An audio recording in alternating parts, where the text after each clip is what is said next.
រៀបចំគេហដ្ឋានទទួលឆ្នាំថ្មីជាមួយ promotion ដែលមិនធ្លាប់មានពី Limpery Home ក្នុងឱកាសបុណ្យចូលឆ្នាំប្រពៃណីជាតិខ្មែរខាងមុខនេះតើលោកអ្នកបានត្រៀមខ្លួនហើយឬនៅសម្រាប់ទទួលយកនូវការផ្ដល់ជូនពិសេសមិនធ្លាប់មានពី Limpery Home ដើម្បីចូលរួមអបអរសាទរពិធីបុណ្យចូលឆ្នាំប្រពៃណីជាតិខ្មែរខាងមុខនេះពី Limpery Home នឹងធ្វើការបញ្ចុះតម្លៃរហូតដល់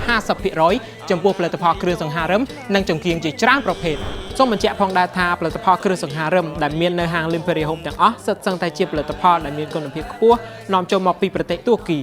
លើពីនេះទៅទៀតពួកយើងក៏មាននៅផលិតផលចង្កៀងស្រោបមាសចង្កៀងស្ពាន់និងចង្កៀងគ្រីស្តាល់ K9 ផងដែរនៅក្នុងឱកាសបុណ្យចូលឆ្នាំប្រពៃណីជាតិខ្មែរខាងមុខនេះផងដែរពី Limpery Home សូមគោរពជូនពរដល់អតិថិជនទាំងអស់គ្នាឲ្យជួបប្រទះតែសេចក្តីសុខមានសុខភាពល្អនិងធ្វើដំណើរទីជិតឆ្ងាយប្រកបដោយសុវត្ថិភាពប្រសិនបើលោកអ្នកមានចំណាប់អារម្មណ៍ហើយចង់ស្វែងរកផលិតផលដែលមានគុណភាពខ្ពស់និងមានប្រភពច្បាស់លាស់លោកអ្នកអាចអញ្ជើញមក Limpery Home ដោយផ្ទាល់ដែលមានទីតាំងនៅអគារលេខ80ផ្លូវលេខ273សង្កាត់ទួលសង្កែទី1ខណ្ឌឫស្សីកែវរាជធានីភ្នំពេញចម្ងាយប្រហែល700ម៉ែត្រពីអង្គតានទួលគោក